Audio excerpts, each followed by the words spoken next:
হাদিসে পাকের মধ্যে একটা হাদিস পাওয়া যায়, আন আবি সাঈদ আল-খুদরি রাদিয়াল্লাহু তাআলা আনহু আন্নাহু ক্বাল আহদা মালিকুল হিন্দি ইলা রাসূলিল্লাহি সাল্লাল্লাহু আলাইহি ওয়াসাল্লাম জাররাতান ফিহা জানজাবিলুন ফাআতআমা আসহাবাহু কিতআতান কিতআতান ওয়া আতআমানি। বিশ্ব নবী যখন জীবিত ছিলেন ওই সময়ে আমাদের এই অঞ্চল থেকে, হিন্দুস্তান থেকে কোন একজন ব্যক্তি আল্লাহর রাসূলের কাছে কলসি ভর্তি আদা হাদিয়া পাঠিয়েছিল।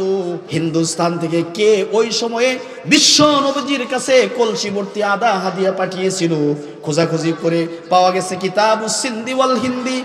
কাজী আতহার মুবারকপুরী রহমতুল্লাহি আলাইহি কিতাব লিখেছেন। ওই কিতাবের ভিতরে আসছে চট্টগ্রামে একটা অঞ্চল আছে, রামু এখনো পর্যন্ত আছে। এই রামুর তৎকালীন নাম ছিল রাহমি। সেই রামুর রাহমি রাজায় আল্লাহর রাসূলের কাছে 1400 বছর আগে কলসি ভর্তি আদা হিন্দুস্তান থেকে পাঠিয়েছিল। সুবহানাল্লাহ বলেন। প্রশান্ত মহাসাগরের পারে চীনের একটা অঞ্চল আছে যার নাম হলো ক্যান্টন। সেই ক্যান্টন নামক স্থানে একটা মসজিদ আছে, যেই মসজিদের নাম হলো মসজিদে সাদ ইবনে আবি ওয়াক্কাস রাদিয়াল্লাহু আনহু। আপনারা জানেন হযরতে সাদ ইবনে আবি ওয়াক্কাস ছিলেন বিশ্ব নবীর মামা, মা আমিনার চাচাতো ভাই। ইসলাম গ্রহণের পর সিদ্ধান্ত নিলেন মদিনায়ও থাকবেন না, মক্কাতেও থাকবেন না, ইসলামের দাওয়াতের জন্য তাম পৃথিবী ঘুরে বেড়াইতে চান। সেই সময় হাফসার বাদশাহ নাজ্জাশীর কাছে গিয়ে আবেদন করলেন, আমরা যেন নৌপথে ভ্রমণ করতে পারি, এজন্য আমাদেরকে একটা ছোট্ট জাহাজ বানিয়ে দেন। সেই সময়ে হাফসার বাদশাহ নাজ্জাশী তাদের কথা মতো একটা জাহাজ বানিয়ে দিল। সেই জাহাজ নিয়ে মদিনার এম্বু থেকে জেদ্দা, জেদ্দা থেকে দীর্ঘ সময় ইয়ামেন পার হয়ে ভারত মহাসাগরে ঢুকেন।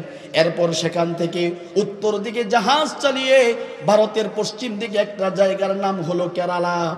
সেই কেরালা নামক স্থানে এসে দীর্ঘদিন পর্যন্ত অবস্থান করেন। এরপর সেখান থেকে দক্ষিণ ভারতের পশ্চিম দিকে একটা জায়গার নাম হলো মালাবার দ্বীপ। সেখানে গিয়ে দীর্ঘদিন পর্যন্ত থাকেন।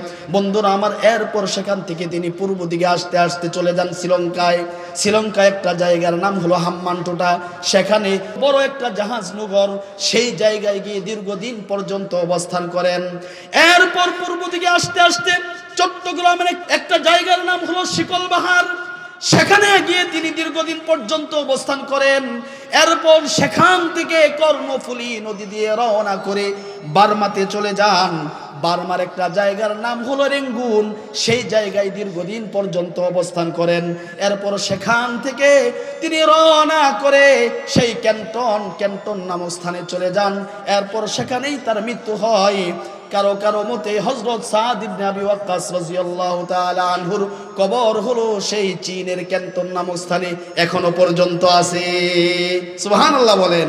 এই সংক্ষিপ্ত ইতিহাস দ্বারা বুঝাইতে চাচ্ছি, আমরা এই জায়গার মুসলমান, আমাদের গোড়া অনেক গভীরে। কথা ঠিক বললাম না? ঠিক বললাম। এই দেশের মুসলমানের গোড়া অনেক গভীরে। যারা মুসলমানদেরকে নিয়ে ষড়যন্ত্র করবে, যারা ইসলামকে নিয়ে ষড়যন্ত্র করবে, যারা মুসলমানদের আদর্শ নষ্ট করতে চাইবে, আমাদের যুবক যুবতীদের আদর্শ যারা নষ্ট করতে চাইবে, তারা শেষ হয়ে যাবে। এদেশে ইসলাম থাকবে, মুসলিম থাকবে, ইসলামের কণ্ঠ থাকবে।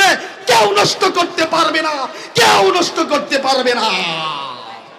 আল্লাহ সুবহানাহু ওয়া তাআলা আমাদের সবাইকে বুঝার তৌফিক দান করুন। জোরে বলেন আমিন। আরো জোরে বলেন আমিন। আরো জোরে বলেন আমিন। ওয়া আখিরু দাওয়ানা अनिल हम्दुलिल्लाहि रब्बिल आलमीन। जो कुछ हुआ या रब तेरे करम से हुआ, जो कुछ होगा या रब तेरे करम से ही होगा। व आखिरु दावाना अनिल हम्दुलिल्लाहि रब्बिल आलमीन। अस्सलामु अलैकुम व रहमतुल्लाहि व बरकातुहू।